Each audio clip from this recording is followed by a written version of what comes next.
കൊച്ചു ത്രേസ്യ പുണ്യവതി നിന്നിൽ റോസാ പുഷ്പം പോലെ ഹൃദയം. കൊച്ചു ത്രേസ്യ പുണ്യവതി നിന്നിൽ റോസാ പുഷ്പം പോലെ ഹൃദയം. ഈശോ മിശിഹായ്ക്ക് സ്തുതിയായിരിക്കട്ടെ. പുഷ്പവർഷത്തിൻ്റെ 90 ദിനങ്ങൾ ലിസ്യുവിലെ വിശുദ്ധ ചെറുപുഷ്പത്തോടൊപ്പം നമ്മൾ നടത്തുന്ന ആത്മീയ തീർത്ഥയാത്രയുടെ 63ാമത്തെ ദിവസമാണ്.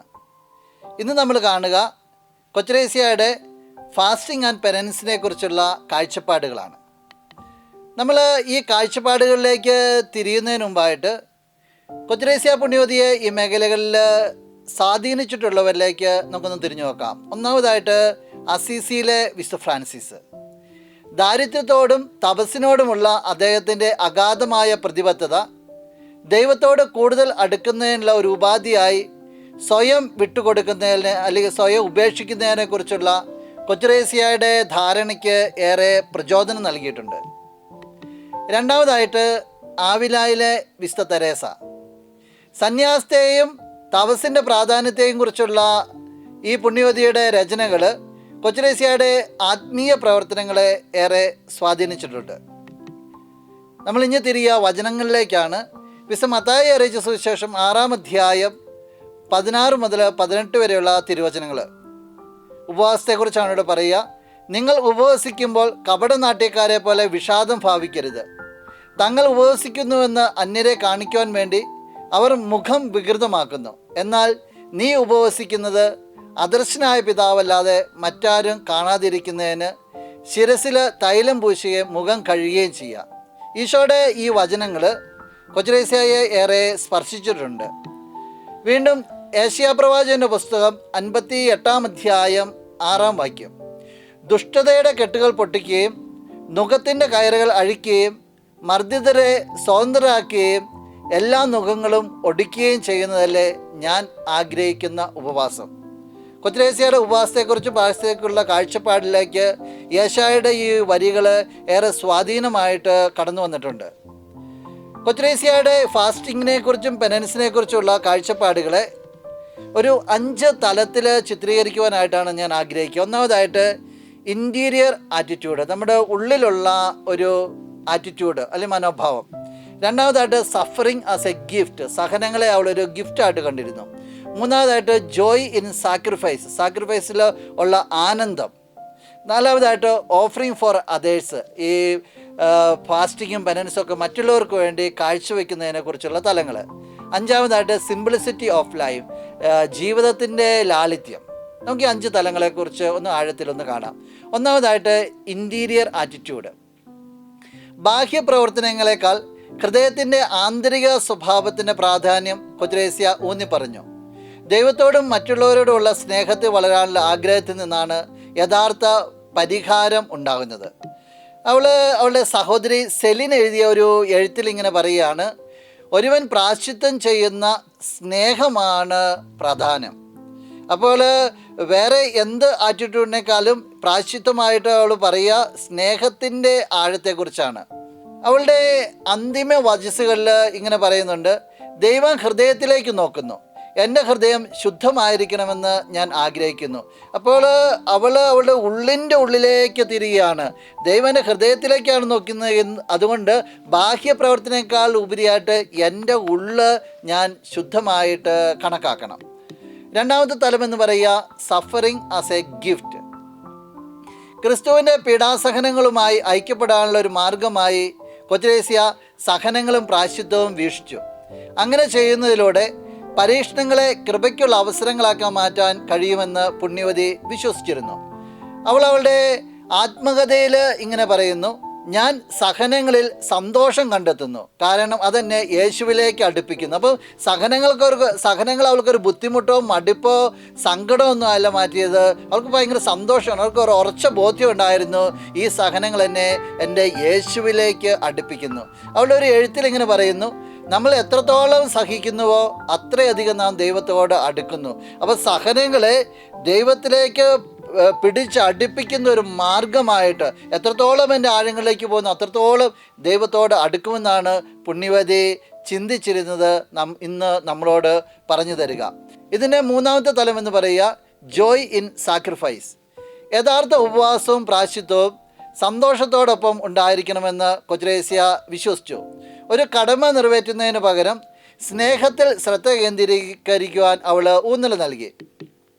അവളുടെ ആത്മകഥയിൽ അവളിങ്ങനെ പറയുകയാണ്, ഞാൻ ഉപവസിക്കാൻ ആഗ്രഹിക്കുന്നത് കേവലം ഒരു കടപ്പാട് കൊണ്ടല്ല, മറിച്ച് സ്നേഹം കൊണ്ടാണ്.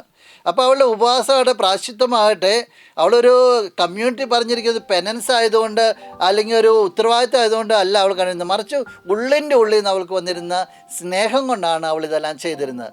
അവളുടെ ഒരു എഴുത്തിൽ ഇങ്ങനെ പറയുകയാണ്, സന്തോഷമാണ് എൻ്റെ ത്യാഗങ്ങളുടെ ഏറ്റവും പ്രധാനപ്പെട്ട വശം.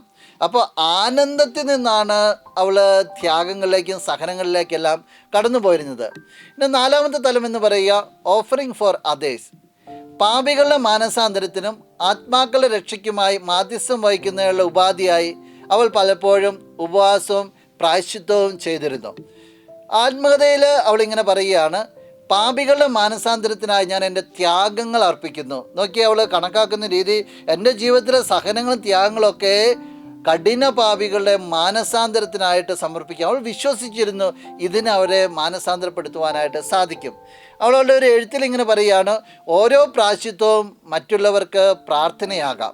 അപ്പോൾ എൻ്റെ പ്രായശ്ചിത്ത പ്രവർത്തനങ്ങൾ ഞാൻ നിയോഗം വെച്ചാൽ, ഞാൻ ആഗ്രഹിച്ചു കഴിഞ്ഞാൽ അതൊക്കെ ഏറ്റവും വലിയൊരു പ്രാർത്ഥന, മറ്റുള്ളവർക്ക് വേണ്ടിയുള്ള ഒരു പ്രാർത്ഥനയായിട്ട് മാറും. അഞ്ചാമത്തെ തലം എന്ന് പറയുക സിംപ്ലിസിറ്റി ഓഫ് ലൈഫ്. കൊച്ചുത്രേസ്യയുടെ ആത്മീയത ഉപവാസത്തോട് ലളിതവും എളിമയുള്ളതുമായ സമീപനത്തിന് ആഹ്വാനം ചെയ്തു. ഇത് സ്നേഹത്തിൻ്റെയും വിനയത്തിൻ്റെയും ചെറിയ പ്രവർത്തികൾ കേന്ദ്രമായിരുന്ന അവളുടെ ആത്മീയ ശിശുത്വത്തിൻ്റെ കുറുക്കുവഴിയുമായിട്ട് ഏറെ യോജിച്ചു പോകുന്നു. അവളുടെ ആത്മകഥയിൽ ഇങ്ങനെ പറയുന്നു, ചെറിയ കാര്യങ്ങളിൽ പ്രായശ്ചിത്തമുണ്ടെന്ന് ഞാൻ വിശ്വസിക്കുന്നു. അപ്പോൾ അവൾ ചെയ്തിരുന്ന ചെറിയ കാര്യങ്ങൾ പോലും ദൈവത്തോടുള്ള സ്നേഹത്തെ പ്രതി അല്ലെങ്കിൽ ആഴമേറിയ സ്നേഹത്തിൽ നിന്ന് ചെയ്തിരുന്ന അവൾ പറയും ഇത് തന്നെ ഒരു പ്രായശ്ചിത്തമായിട്ട് മാറുകയാണ്. അവളുടെ ഒരു എഴുത്തിൽ ഇങ്ങനെ പറയുകയാണ്, സ്നേഹത്തിൻ്റെ ലളിതമായ പ്രവർത്തികൾ എൻ്റെ ഉപവാസമാണ്. ഇപ്പോൾ സ്നേഹത്തോടെ ചെയ്യുന്ന ചെറിയ ചെറിയ പ്രവർത്തികൾ അവർ പറയുകയാണ് ഇതെൻ്റെ ഉപവാസമാണ്. അവൾ പ്രാർത്ഥനയും പ്രായശ്ചിത്തത്തെ കണ്ടിരുന്ന രീതികളാണിത്. സ്നേഹമുള്ളവരെ, കൊച്ചുത്രേസ്യയുടെ ഫാസ്റ്റിംഗ് ആൻഡ് പെനൻസ് അതിൻ്റെ ആഴങ്ങളിലേക്കാണ് നമ്മൾ പോയത്. ഇനി ഇതെങ്ങനെയാണ് ആത്മീയ തലങ്ങളെയും മനഃശാസ്ത്ര തലങ്ങളെയും സാമൂഹിക തലങ്ങളെയൊക്കെ സ്വാധീനിച്ചിട്ടുള്ളതെന്ന് നമുക്ക് ചെറുതായിട്ടൊന്ന് നോക്കാം. ഒന്നാമതായിട്ട് ആധ്യാത്മിക തലം. ഉപവാസത്തിനും പ്രായശ്ചിത്തത്തിനുമുള്ള കൊച്ചുത്രേസ്യയുടെ സമീപനങ്ങൾ ദൈവവുമായുള്ള അവരുടെ ബന്ധം ആഴത്തിലാക്കാനുള്ള വഴിയായി ഈ പ്രവൃത്തികളെ വീക്ഷിക്കുവാനായിട്ട് വിശ്വാസികളെ പ്രോത്സാഹിപ്പിക്കുന്നുണ്ട്. ഇതിനെ കേവലം കടമയായിട്ട് കാണുന്നതിന് പകരം സ്നേഹത്തിൽ കേന്ദ്രീകൃതമായിട്ട് കാണുവാനായിട്ട് കൊച്ചുത്രേസ്യ നമ്മെ എല്ലാവരെയും പ്രചോദിപ്പിക്കുകയാണ്. രണ്ടാമതായിട്ട് മനഃശാസ്ത്ര തലം. സഹനത്തെയും ത്യാഗത്തെയും കുറിച്ചുള്ള കൊച്ചുത്രേസ്യയുടെ ധാരണ വൈകാരികമായ പ്രതിരോധശേഷി വളർത്തുന്നു. അവരുടെ പോരാട്ടങ്ങളിൽ അർത്ഥം കണ്ടെത്തുവാനായിട്ട് ഇത് വ്യക്തികളെ ഏറെ സഹായിക്കുന്നു. വേദനയെ ലക്ഷ്യമാക്കി മാറ്റുന്നതിലൂടെ അവരുടെ വെല്ലുവിളികളിലൂടെ ദൈവത്തോട് കൂടുതൽ അടുക്കുവാനായിട്ട് എല്ലാവർക്കും ഇത് പ്രചോദനം നൽകുന്നു. മൂന്നാമത്തെ തലം എന്ന് പറയുക സാമൂഹിക തലമാണ്. മറ്റുള്ളവർക്ക് വേണ്ടിയുള്ള ഉപവാസത്തിന് കൊച്ചുത്രേസ്യ നൽകിയ ഊന്നൽ സമുദായങ്ങൾക്കുള്ളിൽ ഐക്യദാർഢ്യത്തിൻ്റെയും ജീവകാരുണ്യത്തിൻ്റെയും മനോഭാവം വളർത്തുന്നു. ഇത് അനുകമ്പയുടെയും പരസ്പര പിന്തുണയുടെയും സംസ്കാരത്തെ പ്രോത്സാഹിപ്പിക്കുന്നു. സ്നേഹമുള്ളവരെ, കൊച്ചുത്രേസ്യയുടെ ഈ ഉപവാസത്തിൻ്റെയും അതുപോലെ തന്നെ പ്രായശ്ചിത്തത്തിൻ്റെയും അരുവിയെക്കുറിച്ചാണ് നമ്മൾ കണ്ടത്. ഈ അവസരത്തിൽ നമുക്ക് നമ്മോട് തന്നെ ചില ചോദ്യങ്ങളൊക്കെ ചോദിക്കാം. ഒന്നാമതായിട്ട്, സന്തോഷവും സ്നേഹവും നഷ്ടപ്പെടാതെ എൻ്റെ ആത്മീയ ജീവിതത്തിൽ ഉപവാസവും പ്രായശ്ചിത്തവും ഏതെല്ലാം വിധങ്ങളിൽ എനിക്ക് ഉൾപ്പെടുത്തുവാനായിട്ട് സാധിക്കും? രണ്ടാമതായിട്ട്, സഹനങ്ങളുടെ അനുഭവങ്ങളെ മറ്റുള്ളവരോടുള്ള സ്നേഹത്തിൻ്റെ പ്രവൃത്തികളാക്കി മാറ്റാൻ എനിക്ക് എങ്ങനെ കഴിയും? മൂന്നാമതായിട്ട്, ആത്മീയമായി വളരാനും മറ്റുള്ളവരെ പിന്തുണയ്ക്കുവാനും എൻ്റെ ഉപവാസ സമയത്ത് എനിക്ക് എന്ത് പ്രാർത്ഥനകൾ അല്ലെങ്കിൽ നിയോഗങ്ങളിൽ ശ്രദ്ധ കേന്ദ്രീകരിക്കുവാനായിട്ട് ആകും? നമുക്കിത് നമ്മോട് തന്നെ ചോദിക്കാം. പുണ്യവതി നമ്മളെ അനുഗ്രഹിക്കട്ടെ. നമുക്ക് ഈ നിമിഷം ഒന്നിച്ച് പുണ്യവതിയോട് ചേർന്ന് പ്രാർത്ഥിക്കാം. ഇഹലോക ജീവിതത്തിൽ മാലായ്ക്കടുത്ത പരിശുദ്ധിയുടെയും ആധ്യാത്മിക ശിശുത്വത്തിൻ്റെയും ദൈവത്തിരുവൻസുള്ള പൂർണ്ണമായ കയ്യാൽപ്പിന്നെ ദർപ്പണമായ വിശുദ്ധ കൊച്ചുത്രേസ്യയെ ഞങ്ങളെ നീ ദയോടെ തൃക്കൻ പാർക്കണമേ. ഞങ്ങളുടെ കാര്യങ്ങളെല്ലാം നിന്നെ ഞങ്ങൾ ഭരമേൽപ്പിക്കുന്നു. ഞങ്ങളുടെ അരിഷ്ടതകളെല്ലാം നിൻ്റേതായി നീ സ്വീകരിക്കണമേ. നിൻ്റെ ആയുസിൻ്റെ ആരംഭദശയിൽ തന്നെ സ്വർഗരാജ്ഞിയ അമലോത്ഭവന്യ വാത്സല്യത്തോടെ നിന്നെ കടാക്ഷിക്കുകയും നീ അവിടുത്തെ വത്സല ശിശുവായി തീരുകയും ചെയ്തുവല്ലോ. ആ മാതാവിൻ്റെ ശക്തിയേറെ മാധ്യസ്ഥം മൂലം ഞങ്ങൾക്ക് ആവശ്യമുള്ള എല്ലാ നന്മകളും, പ്രത്യേകിച്ച് പ്രിയമുള്ളവരെ, നമുക്ക് ഈ നിമിഷം ഒന്ന് പുണ്യവതിയോട് പ്രാർത്ഥിക്കാം. പുണ്യവതിയുടെ അതേ പ്രാശ്ചിത്വത്തിൻ്റെയും ഉപവാസത്തിൻ്റെയും അരൂപി നമുക്ക് വാങ്ങിത്തരണമേ എന്ന്. ഒപ്പം നമുക്ക് നമ്മുടെ വിവിധങ്ങളായ നിയോഗങ്ങളെ ഈ നിമിഷം ചേർത്ത് വയ്ക്കാം. ഈ അനുഗ്രഹങ്ങളും ഒരു നല്ല മനവും സിദ്ധിക്കുന്നതിന് നിരന്തരം ഞങ്ങൾക്ക് വേണ്ടി പ്രാർത്ഥിക്കണമേ. ആമേൻ. പുണ്യവതിയുടെ തിരുശേഷിപ്പ് കൊണ്ടുള്ള ആശീർവാദത്തിനാണ് നമ്മൾ ഒരുങ്ങിയാണ്. നമുക്ക് കരങ്ങൾ കൂപ്പി കണ്ണുകളടച്ച് ശിരസ് നമിക്കാം. നല്ലവനായ കർത്താവേ, അങ്ങേ ഇഷ്ടദാസിയായ വിശുദ്ധ ചെറുപുഷ്പത്തെ ഞങ്ങൾ ഏറെ അത്ഭുതത്തോടു കൂടി നോക്കിയാണ്. ജീവിതത്തിലെ സങ്കടങ്ങളെയൊക്കെ അവൾ പാപപരിഹാര ബലിയാക്കി മാറ്റുകയായിരുന്നല്ലോ. മറ്റുള്ളവർക്ക് വേണ്ടി എല്ലാം അവൾ സമർപ്പിച്ചു. എത്ര സ്നേഹത്തോടു കൂടിയ അവൾ ഉപവാസവും പ്രാശ്ചിത്വമൊക്കെ അനുഷ്ഠിച്ചിരുന്നത്. കർത്താവെ, ഈ അരൂപി ഞങ്ങൾക്ക് നീ നൽകണമേ.